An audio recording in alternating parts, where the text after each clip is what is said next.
So, ayan na ang ating Mickey na may atay at balon-balunan.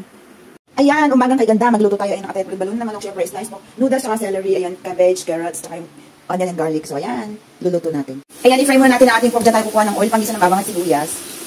So, ayan, basta yung oil niya. Ilagay ko na yung bawang at sibuyas. Ayan. Ayan, frying lang siya. So, ayan, syempre, brown na siya. Ayan naman ang ating atay at balon-balunan. Bababad lang natin. Tapos, ayan ang carrots, saka celery, yung cabbage. Ayan. Yan ang ating luluto. So, ayan, lagyan na natin ang atay at balon-balunan. So, ayan, isi lang natin. Ayan, nakalimutan ko lang ng chili padi. Ayan. Ayan, medyo luto na yung ating atay at balon-balunan. Syempre, tsaka yung pork. Hahanguin natin siya. So, ayan, nilango ko muna siya para hindi siya ma-overcook. Syempre, lagyan natin ng carrots, cabbage, tsaka yung celery. Ayan. Lutuin lang natin. Syempre, hindi nga pala mawawala ang ating chili padi. So, ayan guys, 3 chili padi yan. So, ayan, fry lang. Takpan natin hanggang maluto.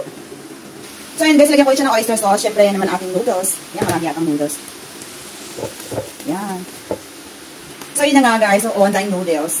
Ilagyan na rin natin ating atay. Tsaka yung pork. Ayan. So, ayan na guys. Yan ang ating Mickey. Luto na siya.